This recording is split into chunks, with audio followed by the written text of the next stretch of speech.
Welcome to MOTS, where we'll be applying the Manzer or Mosi-Thurlow scale of quantitative analysis of pop culture narrative through a binary system. Or MOTS! This podcast contains spoilers, mature content, and language. Viewer discretion advised. Hello, and welcome to a Netflix relay version of MOTS. I'm Jonathan E. Manzer with Scott Thurlow. Hello. And Steven Ramosi. Hi there. And today we did the random genre generator and came up with well-known cult films. So we compiled a list and we came up with The Warriors. Come out and play. A rather classic one. Yes, I would think that very much describes well-known cult films very well. So, Scott, would you like to give a synopsis of The Warriors for those who do not know? Sure, in case you haven't seen it, it's Gangs of New York exploitation style. Absolutely. All right, so we'll dive right in. And Steven or Mosi, would you like to provide the introduction and your thoughts on it? Absolutely. When we first get dumped into this movie, what you see is a bunch of scenes of the warriors, who you're introduced to as like having little small cutscenes of talking to each other about going to this big meeting of the gangs that's happening. Basically, all the big gangs in New York are meeting up in the Bronx. Those with street credit, enough right. to be invited, that is. Right. Some, you find out later that some were not. Some do not have that. But intercut with that are just scenes of other gangs like getting out of trains and just making their way to this big meeting where, and I also count the speech in the beginning as part of the introduction. Okay. I think right up until... I think there's a pretty definitive cutoff point. That's true. There's like this big leader named Cyrus who, when everybody gets to the Bronx, there's... I forget what they said, like 60,000. No. There are a bunch of delegates from each gang. 9 delegates from. They represent, I think, 60,000. It's gang 20,000 gang members plus 20,000 affiliates plus 20,000 like rabble that they can unite. Right. But so he starts talking about how they can take over the city. There's only between the whole of New York, there's only 20,000 cops, and they have 3 times that number, and basically trying to unite all the gangs. At which point, the leader of what was the Riffs? I think they're the Grey Mercy. No. Who's the guy that shoot the Rogues? The leader of the Rogues, yes, Luther, for unknown reasons until the end of the film, just shoots Cyrus while he's in the middle of the speech, and all hell breaks loose. And that's kind of where I end the intro. Yes, I would actually say that he assassinates Cyrus. Yeah, is a better way of that's a good term for it, for sure. And to go on, in the opening introduction, not only are they do a very good job of establishing who Cyrus is and why you should care. They're talking about like how important of a character. He's the president of the biggest gang in the city. I think they mentioned that outright. Yes, he's magic. Yeah, but he kind of performs miracles. He's a man. So even before you meet him, you have this like mythology built up around him. Yeah. And so it's not only establishing who the warriors are, which you kind of get like they're a second class kind of gang, enough to make it to this meeting, but you get the feeling of just enough. Yeah, they're still in awe of Cyrus and what he can do.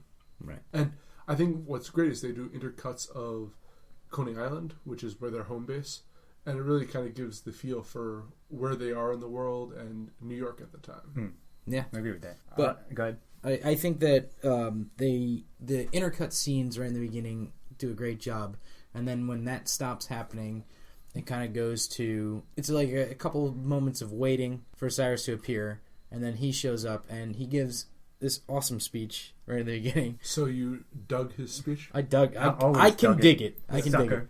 But I don't know. It's just a lot of fun to watch every time I see this. Every time I see this movie, that speech is like a blast. But I mean, yeah, I think they do a great job in this film of building a world really quickly and kind of showing you what's in it, and then throughout they build the stakes very well. Yeah. So you understand what Cyrus's goal is. Even to shoot like this movie is very hit and miss over how acting within it. But from just the very like facial expressions you see from the warriors, you see how impressed they are by Cyrus's speech. And Cyrus is one of the, and needed to be, he's one of the better actors in this film. Like he has a lot of charisma. Yeah. So I agree with all that. I would point out a couple of things. I always like to notice this again. So in all disclosure, we've all seen this movie a number of times throughout our lives. And there's one funny thing in the cutscenes, like the montage short of all the gangs making their way towards the meeting. You see them actually they're gangs, of course, but they're also paying for the subway, which is kind of amusing. But I no to your point, like yes, it's a famous. It's been parodied, but because it. I think would have been effective originally when the big speech, "Can you dig it, suckers?" And he's, as he just said, he's laying out his plan, and all other gang members respect him for his grand vision, if you will. And perhaps this is going a little bit more over analysis, but hey, that's what we do here. He, as you said, he's like, he's magic, man. He's known for working miracles. He even mentions miracles outright, and he's dressed, of course, in a robe. He's kind of Jesus-y in that sense. I don't know if they're going for that, but you can maybe get that out of it. I think the Gramercy riffs, which are the kind of kung fu black guys stereotype from back in the 70s. So I think that if you're not dealing with like the Jesus parallel, I could see the Eastern mysticism parallel. All right, fair enough. Either way, I just wanted to point that quickly out. But no, I think you guys also, I agree with you that the introduction sort of cuts off, or just about where he gets assassinated. That kicks off all the action. And as Steve, something you said, you get sort of a exaggerated, like I said, exploitative picture of New York, but yet nevertheless, they're setting up the time and the place very nicely for what's about to happen. Mm-hmm. All right, so without, I guess, if no one has anything else to say, we'll give our scores. Steve? I'm going to give it a 1. I'm going to give it a 1 as well. Yep, definitely 1. So I'm going to go on to Into the Body. So the Warriors, and maybe this is part of the introduction, but the Warriors get framed for the murder of Cyrus. Yes. Mm-hmm. So they must now, directly following the assassination, they get accused of it. Yes. They must now bop their way throughout New York through all of these oddly themed gangs that are so you have the skinheads who are it's exaggerated, like I said, multiracial, even though they're literally called skinheads. You have the orphans, which are this weak gang who wasn't invited to the group. And again, really the gangs are the important part of this movie. You have the baseball furies, which look intimidating. They don't say a word, but turn out to be quickly dispatched. You have the punks. You have the Lizzies. And I think that's all of the gangs they face during the course of the movie. Yes. Oh, and the first one, the skinheads, were the Turnbull ACs. Yes. Yeah. But... and the cops also. Oh yeah, who are a gang unto themselves, if you think about it. Yeah, blue's the biggest gang color. Yeah. So, and throughout the course, they meet the the orphans, one of the orphans girls who plays this kind of devilish temptress who is always forcing conflict where there wasn't one. She spurs the orphans to get into a fight with warriors, and then she ends up with the warriors and kind of tags along throughout. So that's basically, and they end up making it home to to Coney Island after losing a couple of their members along the way, to cops, to mishaps, trains, to this one character Ajax, who's kind of a very alpha male / rapist. I don't know about that. Gets ambushed in the park by, I think, a woman who was just sitting there waiting to catch rapists. I think he gets citizens arrested by a middle-aged It's the Catch a Predator. Yes. An early version of that. But initially, when you watch this film, you're taken in by the style of it. I agree with that for sure. And all of the weird gangs that they're facing. Mm-hmm. Like I said, it's all just exaggerated, but it all works very well. But that's the thing is, I don't think, as a narrative structure, having watched this movie so many times, it's interesting the way they did it, but is it a really well-structured storyline? And I think it's just kind of a journey throughout, on the way back, and the style makes up for substance. Yeah, well, I see what you mean, but I don't know if I quite agree. It seems like you're not going to give it a good score when you're done. But I think it does hold together narratively because it's sort of all vignettes. You fight one gang and it's all cut up. I think how it's framed is that they're trying to get back from the Bronx to Coney, which requires getting on trains and switching over, blah blah blah. So that means basically each train stop is its own little chapter almost. Each gang they fight on their little turf is a little side story, which all stitches together to be the greater story, yes, of their journey home. And I think you could talk about this. You did some research for us that this is sort of a retelling, or the original source material is based on. We'll get into that in themes. Okay. But beyond that, if you're looking at just strictly characters, there are very few characters in this movie. Yeah, no, I agree with that. Ajax, who, again, as mentioned, the alpha male kind of rapist character, has an arc and he gets his comeuppance in the end. Yeah. But most of the other characters are kind of reacting to the events that are happening to them versus actually being agents in their... Yes, well, that's why they're secondary characters. I agree there's only But a few main, but... Aside from Ajax, there's not... maybe you guys can convince me otherwise, but there's not many characters who really have a plot to them, aside from wanting to get home. No, that's true, but, like, I mean, that's the whole setup anyways. Like, yes, while I agree with that on the surface, I think that it would possibly be a poorer movie if they tried to have every single member of the gang have some little side story or arc or something. Even more than one. Yeah, I mean, I would kind of agree. Like, Swan, the main protagonist, I guess, he's got, like, this side love interest story with... Mercy is her name. Mercy. Give me Mercy, because that did nothing for me. And that was pretty much it. I don't think that he really changed at all throughout the film, or like I think there were flashes of it. Really, as a kid. I mean, I guess his biggest change was he accepted her at the end. Mm-hmm. If they had taken a train directly from the gathering to the Coney Island, aside from losing any of the members of their party, did the events of the night change any of them? Well, no, she does say something at the end, Swan, that says something like, maybe I'll just take off, like implying you might just leave the gang lifestyle or something. Like it's sort of like an offhanded line, but it nevertheless is in there. But I do see what you mean, for sure. I just think that there's enough of an arc, even if it's not like fully satisfactory. So I don't know whether... I think the most important scene, and maybe this is into the conclusion, but there's a scene when some prom goers end up going on the subway with them towards the very end. I might even conclude this... I might even consider this part of the conclusion, or the beginning of the conclusion. But it's Act 3, I guess. That's really the only moment of self-reflection this movie has on itself. Kind of. I think it's somewhat more of like social-ish commentary. They sort of like sprinkled in there, but it approaches that, yeah. But it's the only point in this movie where it even like considers the fact that... And granted, I'm kind of happy that they didn't ham-fist it in. It's a nice little touch at the very end of the movie to have a little bit of social commentary in there. But I don't know. I think this is a pretty shallow movie overall. Yeah, I mean, I'm not sure that they had any grand designs of like, you know, really holding up a mirror to society, even though they could have with this type of film. I think what they were trying to do with it was to make a like action-packed like little run back home, and like they did that really well.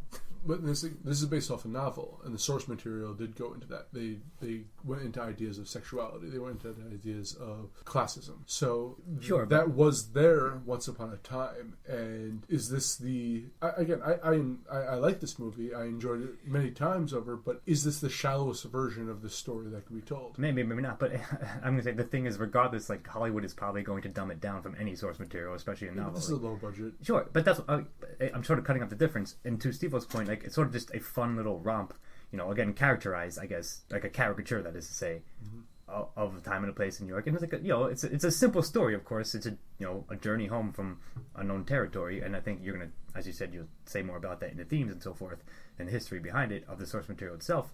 But regardless, I still think it carries itself through well enough. In fact, more than well enough, like perfectly fine.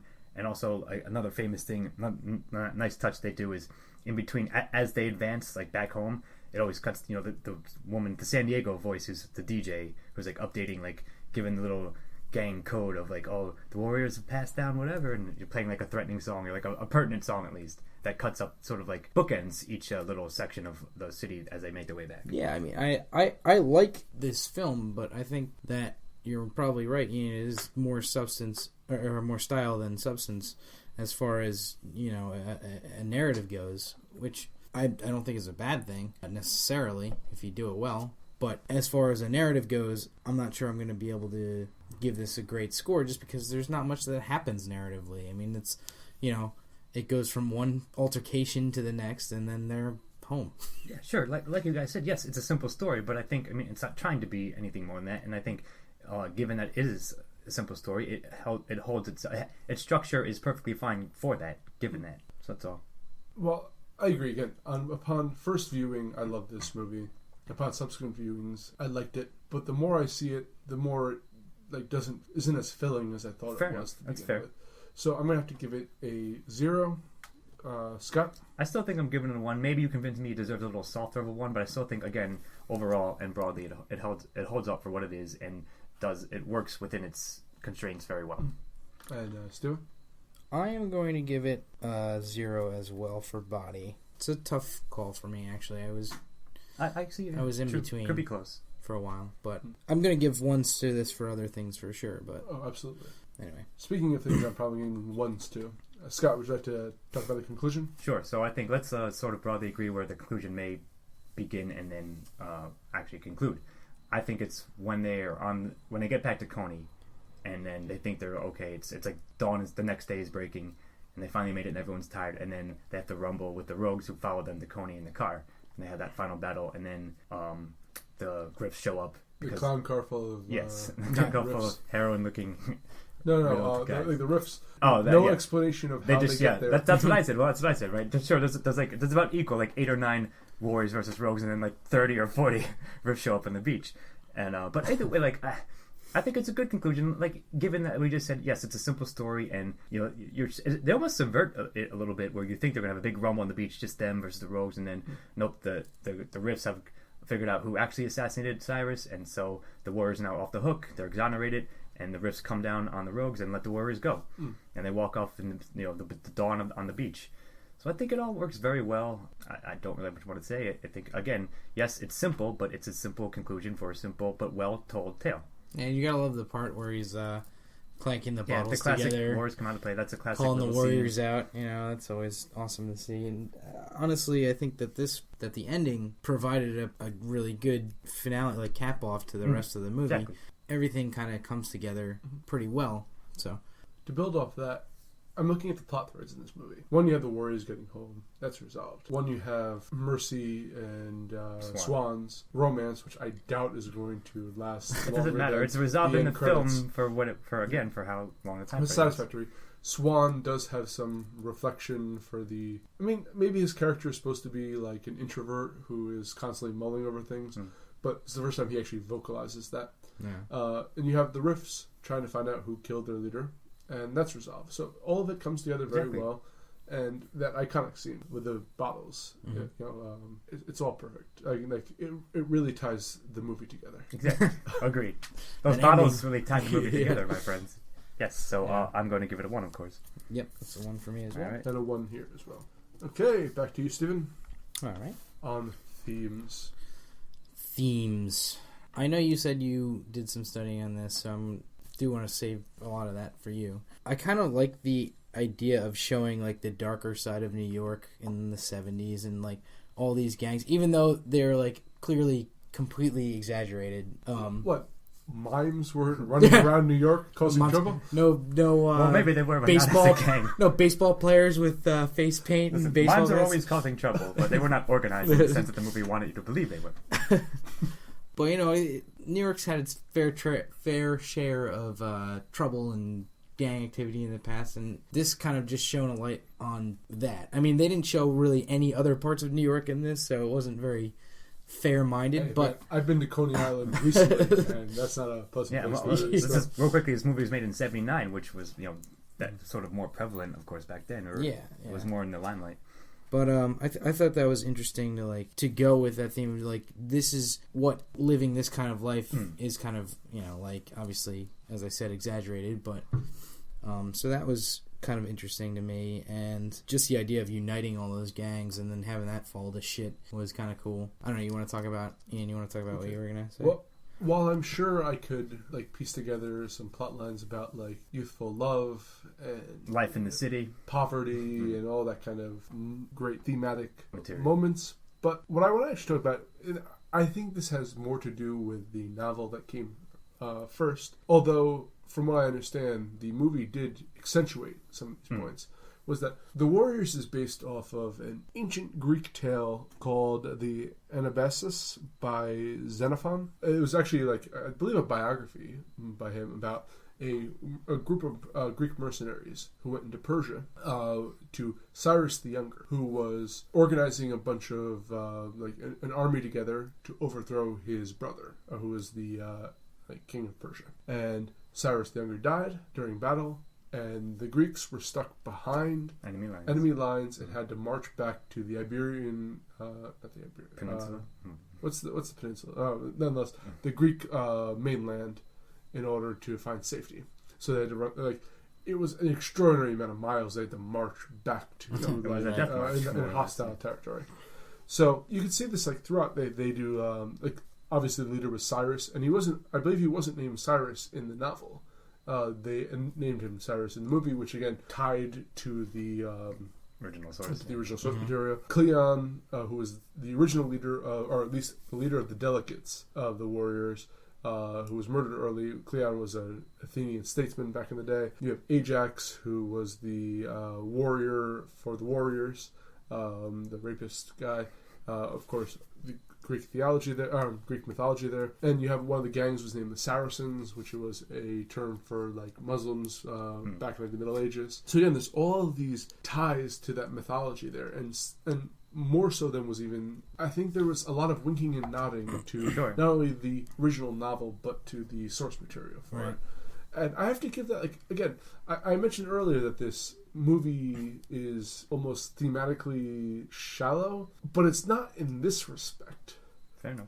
But I don't know if this theme would come out if you didn't put the effort in to study it. Well, that's what I want to say. That's all very interesting and informative. Just that, like, it requires you having known that to try to extract that from it, and probably most audiences wouldn't like necessarily know that or even take the time and effort to research that. It's interesting that it may be contained there, and you're saying even they added extra little references to it that weren't even contained in the novel, and that's very cool of them, sure. But I think it goes back. What I'm going to say about it is that it's more because we just said many things about it are shallow or surface like. So whatever like themes you probably would see are going to be more surface themes like the one Steve-O said. Sure, it focuses on poverty and like the street life and those who are members of gangs, etc. But I don't really know if it has anything beyond that. Beyond like the theme of like the original source material is like basically self-preservation, like being stuck in a foreign land and just wanting to go home. That's basically the theme of this too. And there's not much beyond that, I would think. Yes, sure, they dabble in references and this and that, but overall I think it's just really that. But I think that like kind of what salvages it for me is that one scene with the prom. Sure, that's a very good scene. Yeah, I agree with that. But... And it's almost like jarring that how light and kind of actiony this movie was. It's like seeing some deep philosophical work in a Michael Bay film. Sure. And I think it's almost even more effective for having that one moment, which is we're along, especially at the end when you're along for this ride, and then all of a sudden they hit you with some heavy shit. Yeah. And I respect that. So I do as well. So given all that, you got anything else to say about it? No, I mean I enjoyed that scene.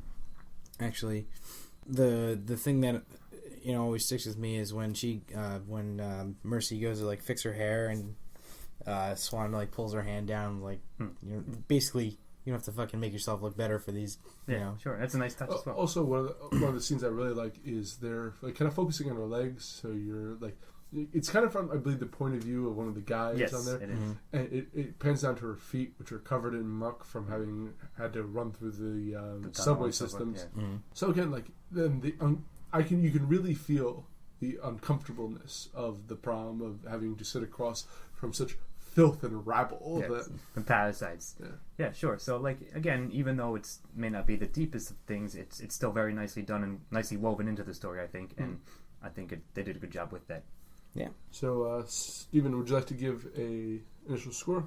I will give this a 1. I'm going to give it a 1 as well. Same here. And I'm on to the antagonist. But I'm going to pass to Scott because I know he was kind of excited to talk about, or he had something to say about the antagonist. I mean, just something that was obvious to me upon this viewing and then retrospectively remembering all the movies I saw. You would say the antagonist is Luther, the leader of the rogues, the one who assassinates Cyrus and then frames the warriors for it. And he sort of they also they show him doing various things throughout the night. Like they're doing their gang things or stealing from like a little corner store or whatever. And then he's on the phone to like some third party discussing what they're going to do. And then he also goes out and decides to attract in the warriors as well. But there's one single line he says at the end that sort of encapsulates everything, and I'm going to draw his analogy to a much more well-known character. He says, when they ask him why he shot Cyrus, he goes, "Oh, no reason. I like doing things like that." And that's like a fucking Joker thing, and he is the Joker, like essentially. He's just going around, he's an agent of chaos, essentially. Right. He's the Joker if the Joker started doing heroin. Yeah, sort of. And then gave up any, theatrics and just became, a junkie with a bunch of thugs. Yeah, and even like the famous like warriors come out to play with the bottles. Like, yeah, it's sort of become a parody, but like in the film itself, it's implied like they're sort of they're freaked out by that because it's a psychopathic-ish kind of thing, and like it's weird and also menacing.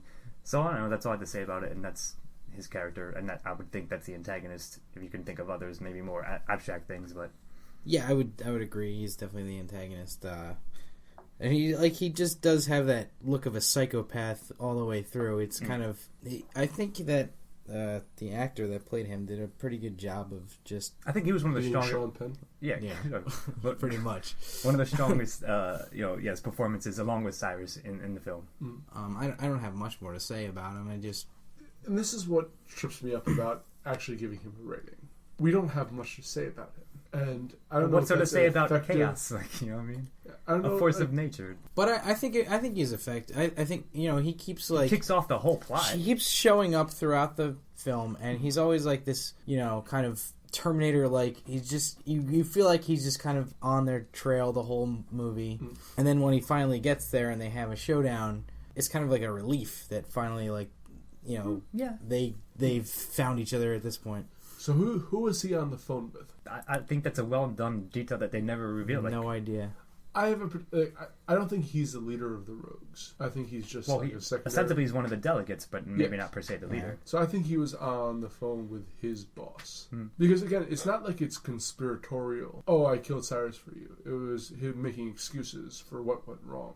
Oh, someone killed, like the warriors killed him. Yeah, so true. I think it might have been his.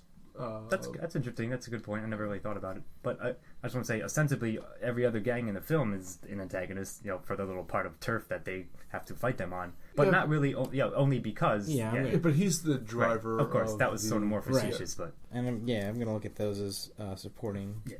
Probably, but so I'm going to give him a soft one because there are things that I have issues with, but he's effective enough. I agree pretty much. Overall, like he's a driving force, and yes, he's like the most antagonizing towards them, and again kicks off the action. So I believe he deserves a solid one, I guess, if not a soft one. I liked him, but are we sure that society isn't the real antagonist here? Well, I was waiting for someone to say that. I was avoiding it this time. However, I could see that, or the cops could be an antagonist because no, they're just another gang. Yes, but I think that it's clear that he is. I say that very facetiously, of course. But I don't understand sarcasm. All right. I facete a lot, man. It's a thing I do. So Scott, the protagonist. So here's something you guys want to get into it, right? I guess you would have to call Swan a protagonist for sure, and maybe though, like Ajax could be one. Again, he has a smaller arc. And even like Rembrandt has an even smaller arc than that, but nevertheless, sort of one. He learns he fights back at least finally. Yeah, but that's the smallest of arcs. Yeah, I understand that. You need an electron microscope. That's what I'm saying. Like, nevertheless, he may have one. But is it a good one? Is it a strong one? No, probably not. Maybe Mercy has somewhat of an arc. Like her character's sort of interesting. I always found like something oddly like not off-putting, but like her characterization is odd. It sort of swings back and forth. Her motivations seem to be not very clear at times. Does she have motivation aside from wanting to have sex? No, but yes and no. Like at times it almost like it's like she does, and then other times I think she's just kind of there. She's just kind of in it for the action. Like she just wants to. She does say that. She wants to see something, and she says that she wants to travel, and even though she's never traveled before, so she just wants to go see new shit. Basically, there's two lines that sort of encapsulate this. She said when they first meet her, and she like messes with or causes the orphans to have to rumble with the warriors. She says, "Oh, I was looking for some new action, or I want to." Basically, she's bored. I want to get out of there. But she does have one like more, perhaps not, if not poignant line, like more in-depth line where she's telling Swan like, I could see my future, and it's me pregnant in a terrible apartment, like with 5 kids or whatever. And like I'm trying to have fun, enjoy myself now. Yeah. Which is like, that's I get it. That's you're stuck in a situation against society and poverty. Would you consider her a protagonist? No, not really. I'm just pointing out a couple of things about it. I guess I'm trying to parse out who is. Like I said, Swan, probably just mostly him. Everyone else is sort of basically a supporting character for him, and he's fine. But I don't know if he's the strongest protagonist. But certainly the movie is mostly told and through his eyes and from his perspective. So therefore, I think that qualifies him as one. I don't know if he's the strongest protagonist I've ever seen though. I would agree with Swan being the protagonist. I'm not sure if I particularly like him as a protagonist, but as far as Ajax goes, I would say he's more of an antagonist to Swan than he is a protagonist. No, he's a trope role. He's like the Starscream almost, kind of like a very minor one, where he wants to be in charge and he challenges him for leadership, but then it's shown that Swan is actually more competent. Right, but he's the biggest challenge that he faces with that Swan faces. Sure, but he never betrays gang. them, and like he saves them, and when they fight the baseball furies and so forth. Yeah, for sure. So it's all. If the prequel to Star Wars has taught us nothing, And it hasn't. it's that stoic characters never make good protagonists. And Swan was a stoic character. Yeah, I agree with He was that. a competent leader. But it was somewhat bland at times, yeah. But from the very fact that he showed no emotion, I was much more invested in almost every single one of the warriors surrounding him. Vermin was a much more interesting character.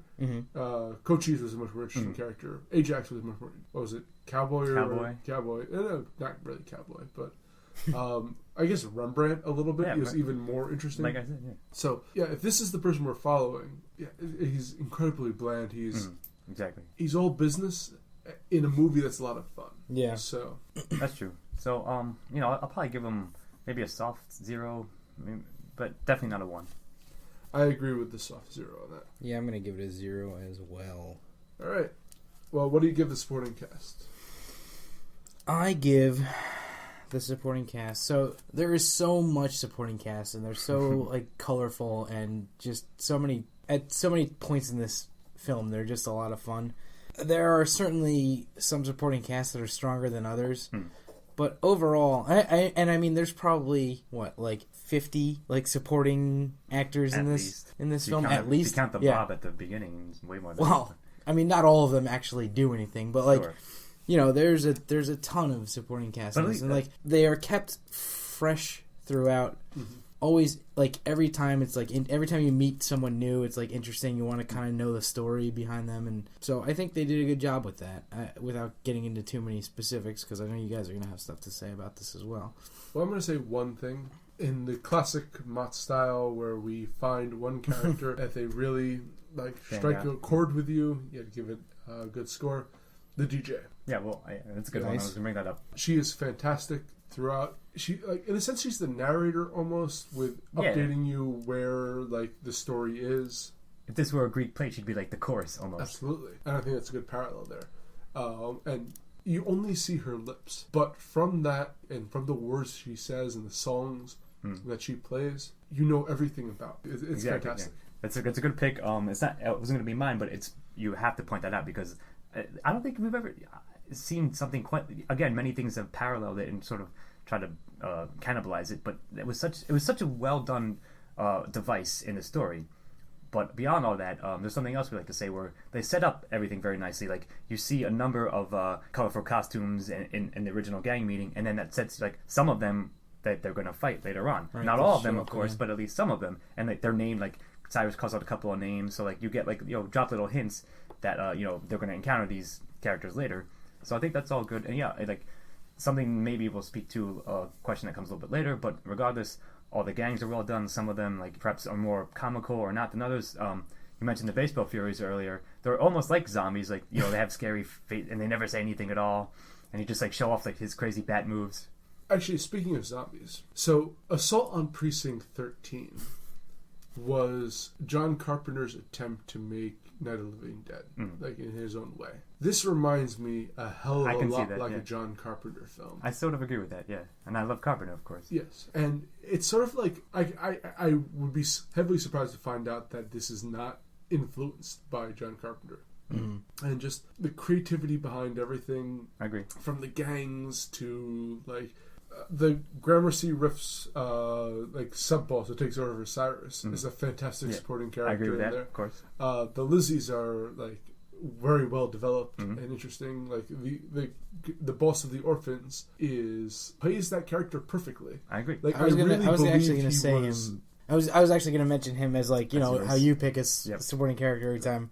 I was going to say I thought he did an awesome job that guy of being like this really insecure gang leader Wannabe. Yeah, yeah sure. Did he remind anyone else of Ray Romano a little bit? kind of Yes, a little bit. Sure. But no, like, the thing is, they're all so flavorful, and like they all have such like character to them unto themselves, even if they're just, they're not characterized individually, perhaps, but they have each have their own flavor, and that gives them each a distinct feel when the warriors march into whoever's territory, maybe, or encounter whichever one it may be. They all have a very nice interaction, rapport with each other, and it also drives the plot and the action. So I think you have to give it a 1. Like, there's so many second characters, and they're so diverse that they're all effective. And just one last point to this.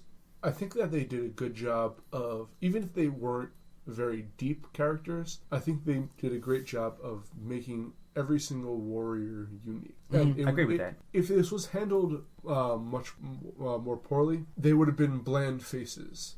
This would have been Swan. You would know who Swan was, and you would forget no one about else. the rest. Yeah, that's true. Like, but each of like the warriors was distinct, unique, and interesting. I agree with that. Like, they're of course are like the most fleshed out secondary characters. Nevertheless, they're secondary characters, but they each have a little personality to them, and even if you only get flashes of it, they're definitely way more characters than they could have been, and otherwise probably were subsequently in films like it. So, should I give a 1 all around for that? I think you 1's should. all around. Yep.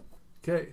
And unfortunately, I have to talk about dialogue now. Big mistake. So there are some very, very quotable lines in this movie, and some lines that I love. Cyrus's speech at the beginning, "Can you dig it?" "Yes, I can."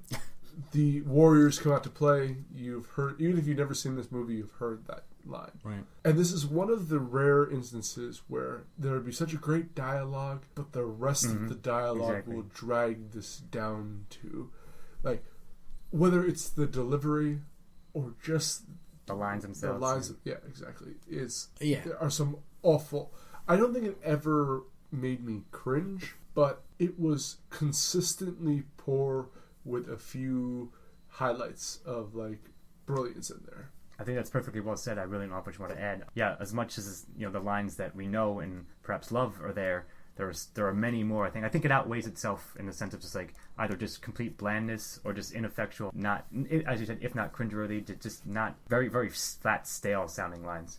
Yeah. I mean, this was basically a movie of using dialogue to get to the next action scene, and having on top of that, it for the most part being delivered like really woodenly and like just exactly. I mean, that's the acting wasn't super top notch either. Acting aside, but either way, yeah. Or even some combination but, of those. But like good acting can save mediocre dialogue sometimes. But mediocre acting can't save mediocre dialogue, and I think for the most part it was. And in fact, it drives mediocre plus mediocre does not equal mediocre. Yeah, it goes worse. Yeah, true. So I'm giving this a 0. I don't think, unless anyone has any quotes they want to say. I think you should give 0s all around. No, not really. I think you named the 2 best. All right, now Scott, this is an interesting one. Style. I don't think this is a hard question to answer. I think it has like possibly the strongest point about this movie is its style. Like, yeah, the set design, the costume design is really great. It's iconic, and yes, while of course it can be a bit on the surface and sort of knows that in a sense and sort of has fun with it. Like I said earlier, like a lot of the gang designs are caricatures, but they have a lot of personality and again flair to them. That, and even with that, they can be menacing. Like I said, especially the baseball thing. Even the roller skate guys, like they don't really say much. I don't think they said anything.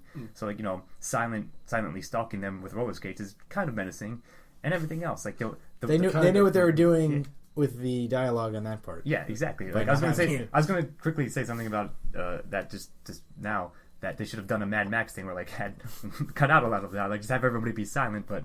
Either way, I think the style, it's very, again, iconic. It's definitely been used and referenced many times since. And I think they also characterize New York very well itself, I think, as sort of a secondary character. Or, the setting itself takes on its own character. So given all that, I think they did a good job of it. And again, it's recognizable. You've seen it here and there. And I think I'm going to give it a good score. Yeah, I mean, they do a terrific job with New York. Making the backdrop really stylish and atmospheric. And every gang that they fight, it kind of switches the style, but in a way that never really breaks you away from the action or takes your concentration away. I think they do a good job of like flowing from one encounter to the next. Even like using trains to break them up and things like that. How well they pull off the style can be described in this one scene. they have mimes as a gang. And it's believable in the world. It's a world building detail that, you don't, you buy into it. Yes. Completely. Again, I mentioned earlier that this has a very John Carpenter feel, and I think that it's almost like a prequel to Escape from New York in a way. Like a little bit. I don't know if that's a stretch, but I see what you mean. Yeah, but like stylistically, okay, sure. Visually, okay, it has a lot of those kind of elements to it. I agree. The shots that they do, the kind of gutter visuals. Mm-hmm. I don't know. I think it's actually quite a again. I mentioned this earlier. This is style over substance, and this is fully loaded on style. And if you've never seen this before, you'll be amazed by the creativity that went into this. I agree with all that for sure. Definitely, it's all good. And the soundtrack, which we haven't mentioned yet, is also pretty damn. It's definitely part perfect of it. for. Agreed. How it, it's like this old, it's this old 70s synth type soundtrack. Yeah, but it wasn't old at the time. I mean, it's a soundtrack that you've heard a lot of. You've seen movies from the early '80s or even the mid '80s, but not only that, they have the radio channel, which actually plays and then legitimate pertinent music. songs to what's happening in the plot, as we said. And surprisingly, famous songs for a movie of this budget. Mm-hmm. That's a good point. True. Yeah. Not only songs that would have been popular then, but songs that are still popular now. Agree. Yeah, I think I can consensus. It's all about atmosphere, and I think they pull it off extremely well. Yeah. And you buy into it. You believe it is a believable New York, even though it's not, in quotes, a realistic New York. It's a unique or the New most York. realistic New York. So what are you giving it, Scott? I'm going to give it a 1. I'm going to go for a 1 as well. All right, I'm going to give it a 1 as well, and we're on to our last question. Do you have any final thoughts, and would you recommend this? I do. Basically, what I want to say is this is a film that I've seen a bunch of times, and I always loved it. The style of it really is the driver of it for me. The plot, I could take or leave. It doesn't really matter that much when I watch this. It's there. When I watch it because I want to see the Warriors. I want to see them as a gang, running through New York, and then, the final confrontation. I love all that shit. And, through subsequent viewings, it hasn't really diminished how much I like this film. So, yeah, I think that you should watch it if you're into movies at all. Especially if you're into, the cinematic feel of movies. I agree with all that. It sort of has, we admit it, it's a nostalgia factor for us, but it's, I think, if nothing else, it's a fun movie, regardless. And, and as we just said, highlighted by some of the visuals and, set designs and costume choices in it. That's how it always. It's sort of if not a feel good movie. It's it's this nice little romp, and I haven't seen the Warriors in a couple of years. It's still a solid journey to follow through, and it's you're gonna have fun with it. And soundtrack is good, as we said, and all that. It's diminished a little bit over time with me. I agree with that. I was gonna say that myself, but I agree and go on. But it was still an enjoyable movie. Exactly. If you haven't, I would actually recommend playing if you can get a copy of it. If you can find the Xbox game, it's the a great Warriors, game. Which was absolutely fantastic. They did kind of a prequel, and it went into the movie itself towards the end. It's actually I fondly remember that. We're going to talk about that game in a season 2 of Syntax, a quick teaser. But yeah, for sure, it still stands as a good game. But yeah, if you're a kind of person who is watching Escape from New York or Big Trouble in Little China, this is, I feel, within that ballpark. And if you enjoy those kind of movies, you'll love the hell out of the Warriors because it's straight style and creativity.